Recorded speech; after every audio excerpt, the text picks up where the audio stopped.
Hello, humans of the earth, and thank you for joining us on this wonderful day. My name is Dana, And my name is Heidi. and this is Fun Times with Dana and Heidi.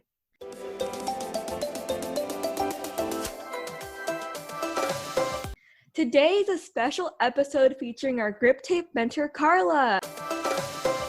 Today is a special episode featuring our Griptape mentor, Karla. You are probably wondering what Griptape is, so let's get into it.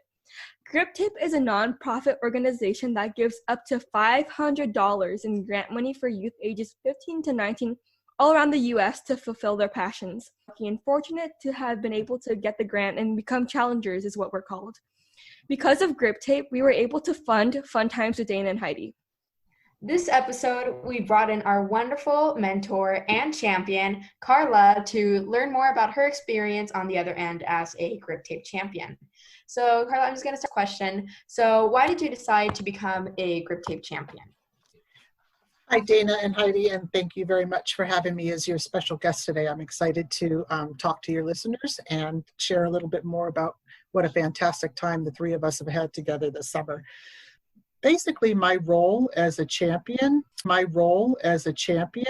is it's kind of multifaceted.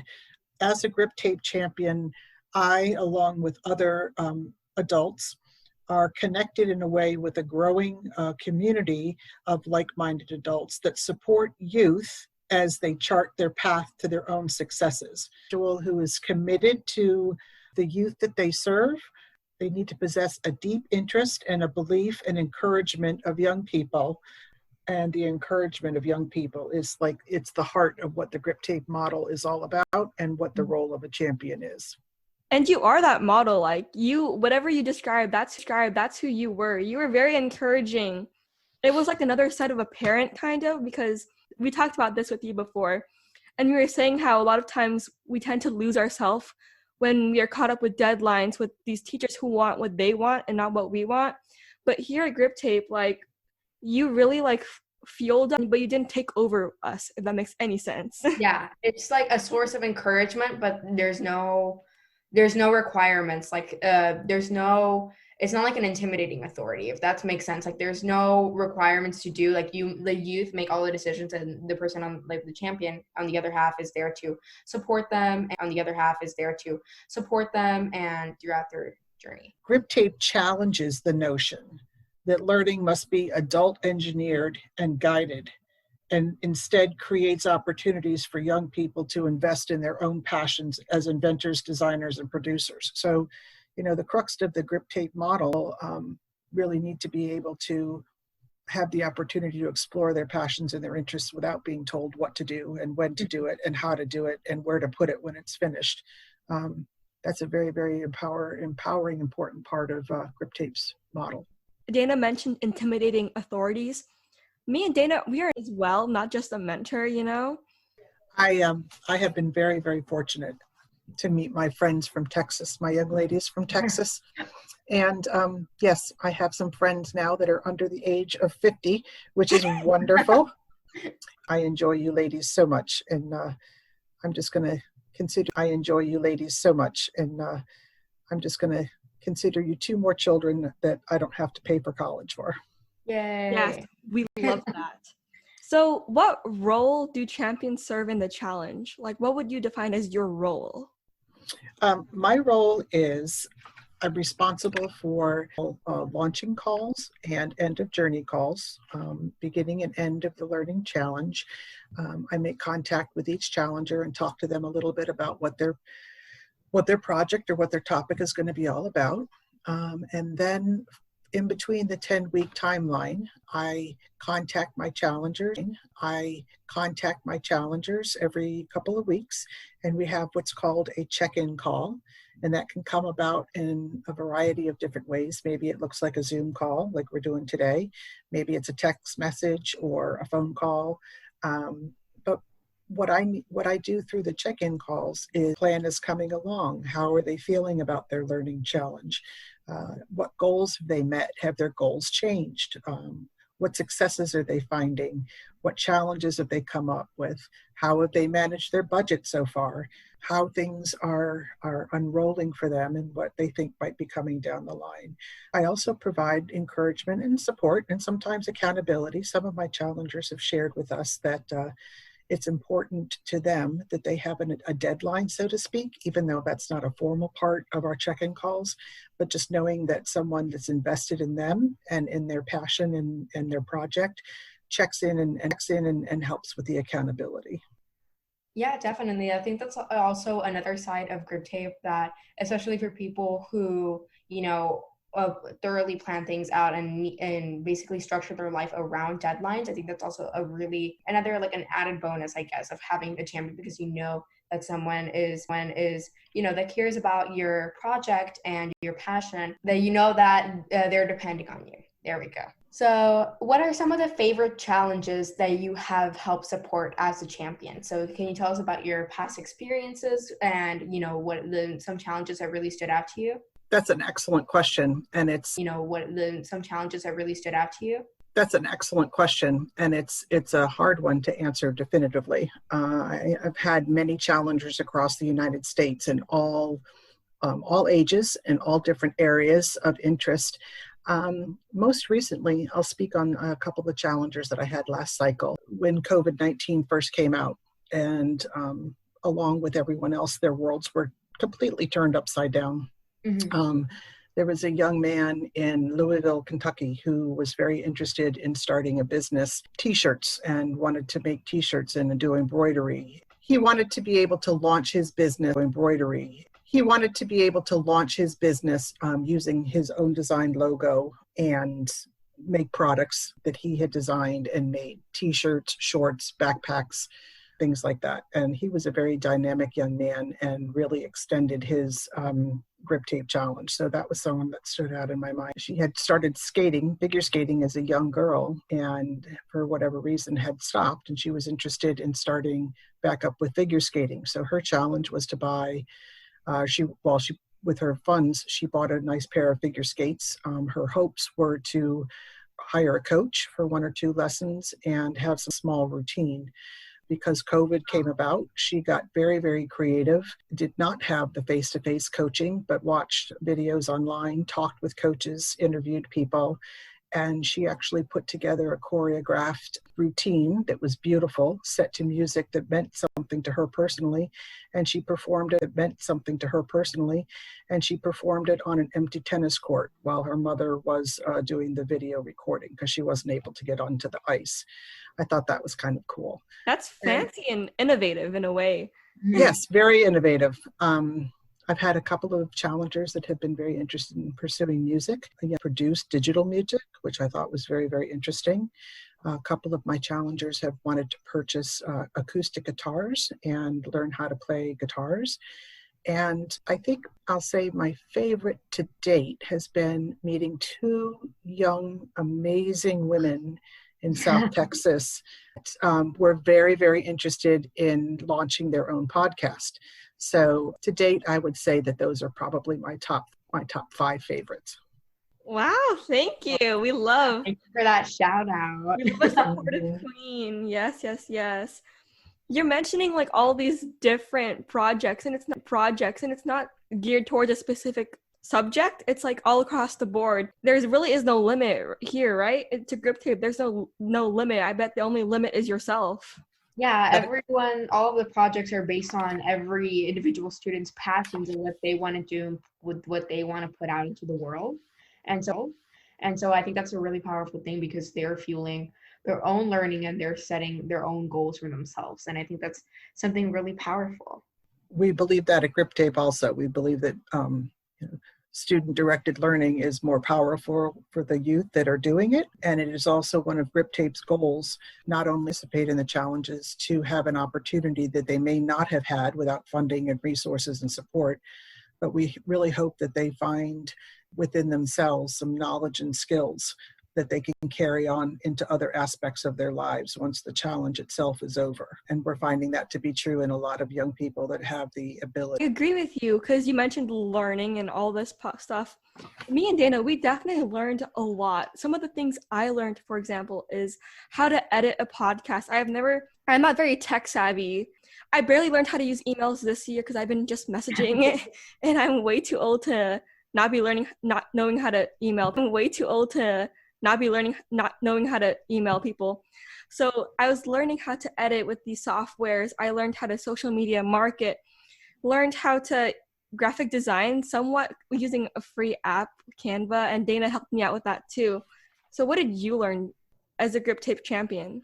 Oh, what I've learned through my time as being a champion is that the youth that I've met, become familiar with, and have helped support have incredible thoughts and ideas. They are articulate, they are bright, they're creative, they are bright, they're creative, they are grateful. I think that's something that is a hallmark throughout all of the challenges that I've helped to support. They are grateful that they have the opportunity to explore a passion or an interest that they can lead, told by adults, as I've mentioned before. Learning in traditional schools is so much someone telling you what to do and when to do it and how to do it. The youth, I'm encouraged by the promise of the minds and the work ethic, and the values that the challengers that I've met have as young people. Yeah, Wow. definitely. Do you believe that youth-driven learning should be more encouraged, whether that be through Griptape or just in general? Do you think that's something important that we need? Oh my gosh, I absolutely believe it to be true. Yes, I absolutely believe that youth-driven learning needs to be encouraged more within the traditional school setting. Part of the unique thing with Griptape is that Griptape asserts something that's called learner agency. Have you ever heard of that phrase before? Learner agency? Please No. educate us. I will educate you. Learner agency is defined as the ability for young people or an individual to make intentional choices about and take an active role in the course of their own learning. So let me say that again. Learner in the course of their own learning. So let me say that again. Learner agency is the ability to make intentional choices about and take an active role in the course of one's own learning.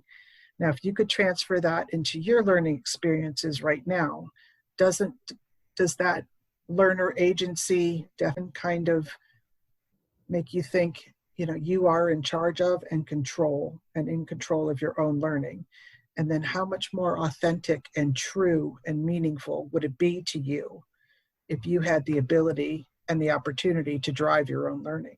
How much more invested would you be as a learner if you knew that you had a choice and a voice in what was happening in your classroom or in your content area? For sure. I would definitely be more interested when someone gives you that extra boost and that environment that you love to work in.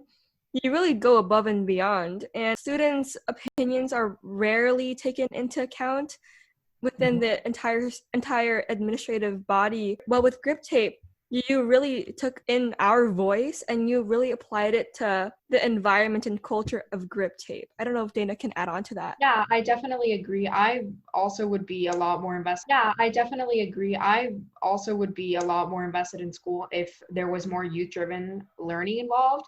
As Heidi said, students' opinions and thoughts and beliefs about how they should be learning are not really taken into account, and everything is more structured towards standardized tests and scores instead of instead of just like checking off some boxes. And so I think that with Griptape, it provides the opportunity to do learning outside of school, and it gives you an opportunity where you are the authority and you make your own decisions, and you aren't told about by anyone, do this, do that. It's all based upon you and what you believe. Mm-hmm. So we have learned that Griptape has benefited you as a mentor and champion. And how do you think it can benefit other youth? How can Griptape benefit other youth? You ladies really have you've come up with absolutely wonderful questions. Dana is in charge of the questions. Wonderful questions. Dana is in charge of the questions. Wonderful questions. Your question is an interesting one. It's a powerful one without going too much into the nuts and bolts of the creation of Griptape, which could be a totally different, topic podcast. Griptape in the 4.5 years, 4 or 5 years, I'm going to say 5, has been in existence. The data that we have collected shows that more and more and more and more and more young people are taking an opportunity to explore what Griptape has to offer. When Griptape started as an idea way back in, I think, 2015, there were maybe 9 challengers this past cycle.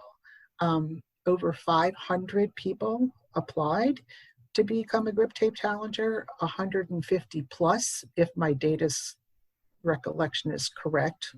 It may or not be right on point. Applied this last cycle and were accepted. So, we're growing exponentially. So to answer your question, Heidi, Griptape benefits other youth in a multitude of ways.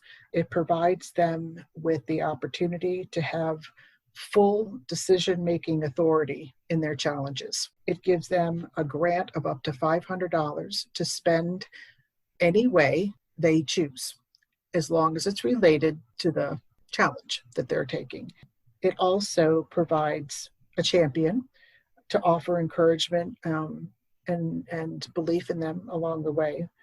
And then they have 10 weeks to explore something that is meaningful to them in depth. So it provides young people an opportunity to be their own learners, to drive their own learning and decision-making, to learn about problem-solving skills, to learn about organizational skills, and to have resources available to them that they may not normally have had access to. And giving that type of empowerment to young people, we have found they are very responsible and very mature with the responsibility that goes along with becoming a Griptape challenger, and they are totally committed to the success of. I know we're interviewing you, but I guess I can also kind of answer the question because me and Dana are part of the youth partaking in the challenge. So how me and Dana I have learned how to speak a lot better because I usually have horrible anxiety when I'm speaking in front of large groups.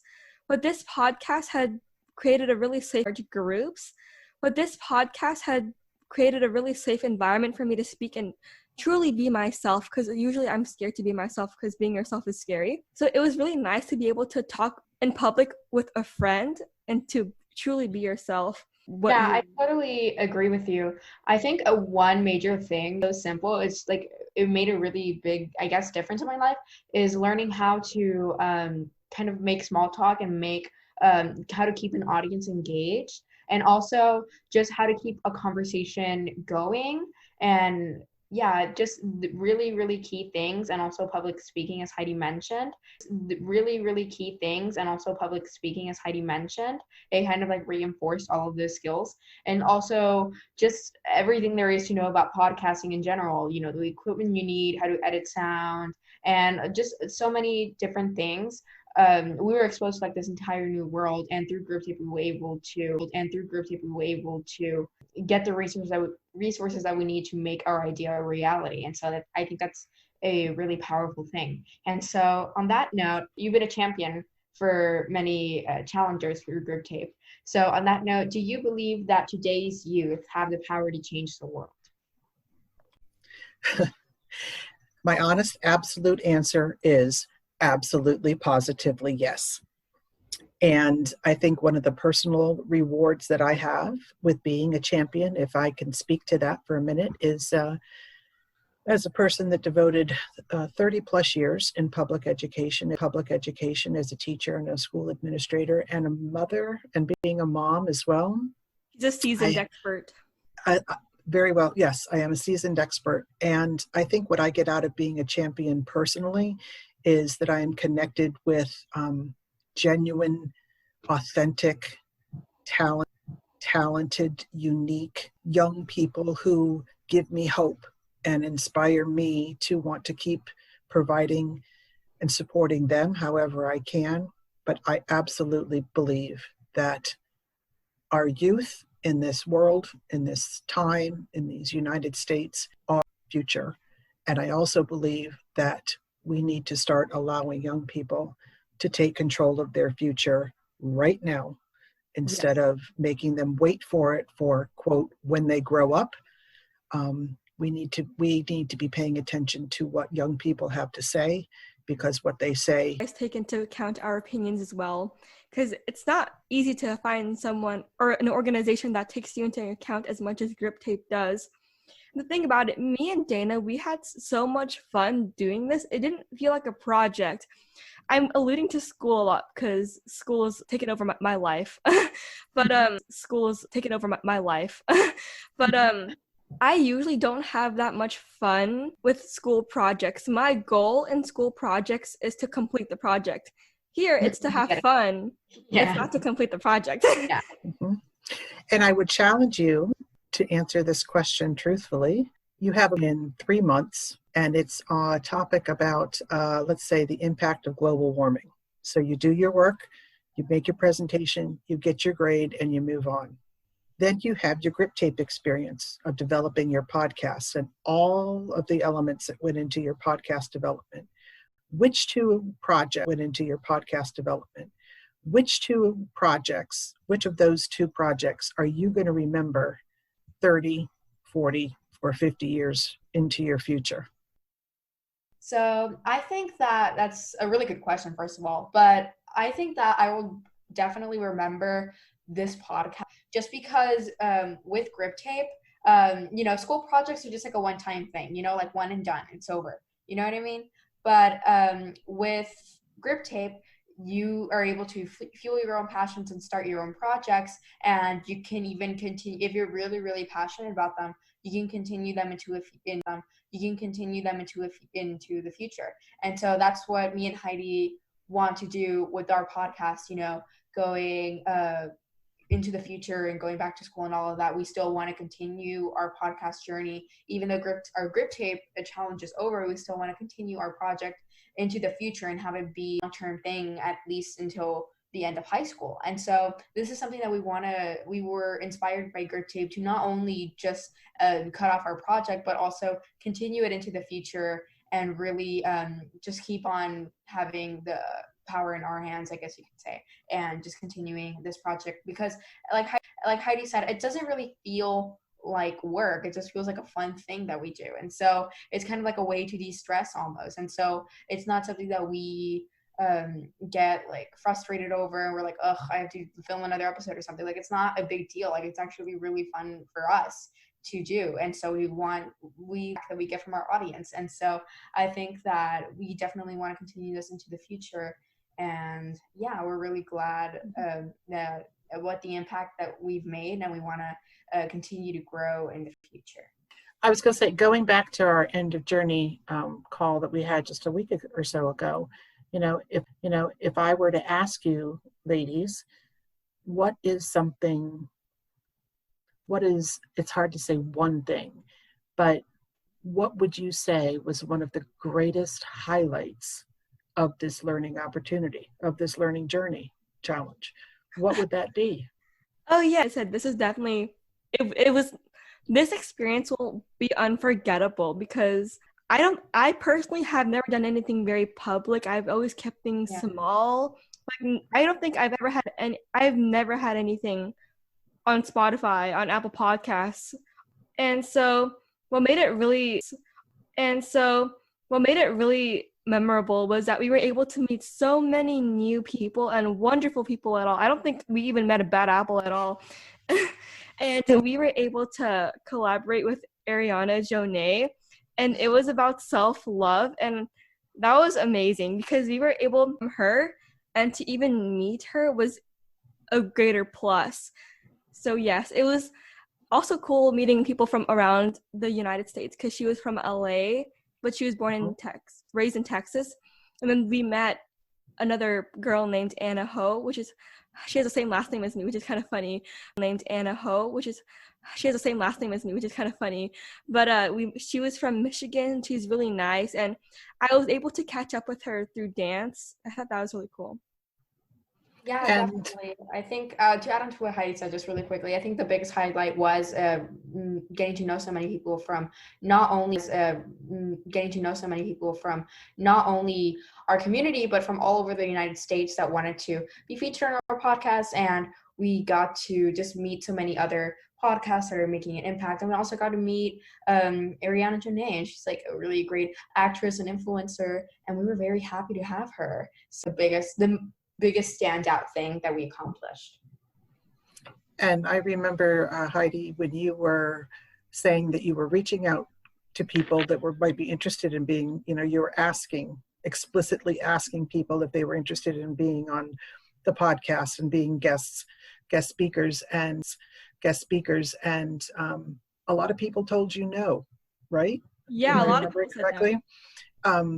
But to your credit, you kept going, you persevered, and Ariana took the opportunity to accept your invitation and came on, and the trajectory of where you guys were going with your podcast. And I think I remember Dana saying at one point that did you not have an international a student that lived internationally wanted to learn more about American education? Was that what she was interested in? I got a message from I don't remember her name, but it was a girl. She's like around our age, and she was living in India. And she said that she really liked listening to our podcast because she got to learn more about like the average life of the American teenager, and she got to understand more about that culture. And so I'm really glad that it had that impact as well.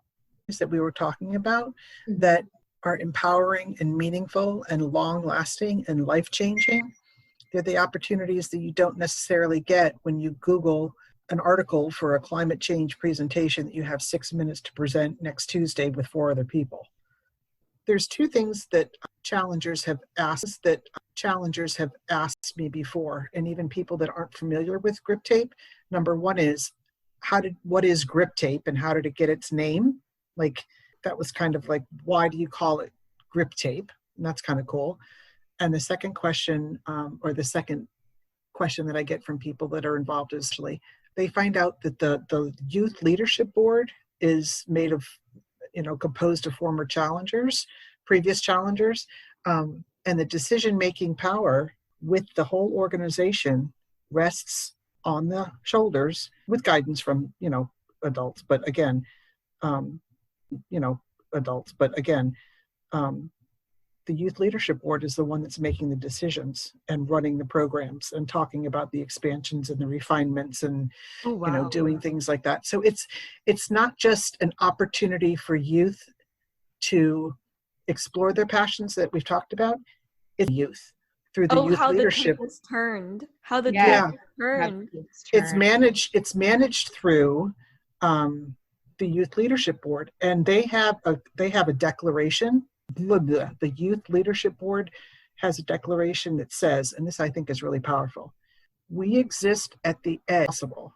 Youth, young people, exist at the edge of what society or adults or traditional education perceives possible. It just really kind of struck me, That is true. Because if you really have a passion for something, you can do anything you want. And that sounds very cliche. Corny. Yeah, it sounds very cliche. That's a word. I was like, that sounds very cliche, but you can really do anything you want. And the thing about me and Dana is we don't let people stop us. That sounds horrible, but like to be stopped. So if we really want something, you bet that we're gonna do it. Yeah. No, yeah, I definitely agree. And I think it's really impressive because I don't know any other organization that has its youth as a leading and integral part, like in a backbone almost of the organization. So I think that's really, really cool. And so now this brings our podcast to an end on that little positive note. So thank you so much, Karla, for taking the time out of your day to come and speak on our podcast and also to support us on our wonderful journey as our Griptape champion. You had very interesting and thoughtful answers, and they were great. See you and to be with you again. Yes. So just to touch on what we talked about today, Griptape is a organization that gives out $500 grants to youth learning to drive their own learning and to learn something new. And so if this opportunity sounds interesting to you, you can check out their website. You can check out their website at griptape.org or find them on Instagram at griptapeorg. Submissions open on September 1st through September 30th, but if you contact them sooner than September 1st, they're giving out early access codes, so that you can get that early access and get an early start. The early bird gets the worm. And so, yeah. Check us out. Yeah, definitely. Yes. Thank you so much for today, and see It's y'all fun. later. Yeah. Goodbye. All right. Bye. Bye-bye.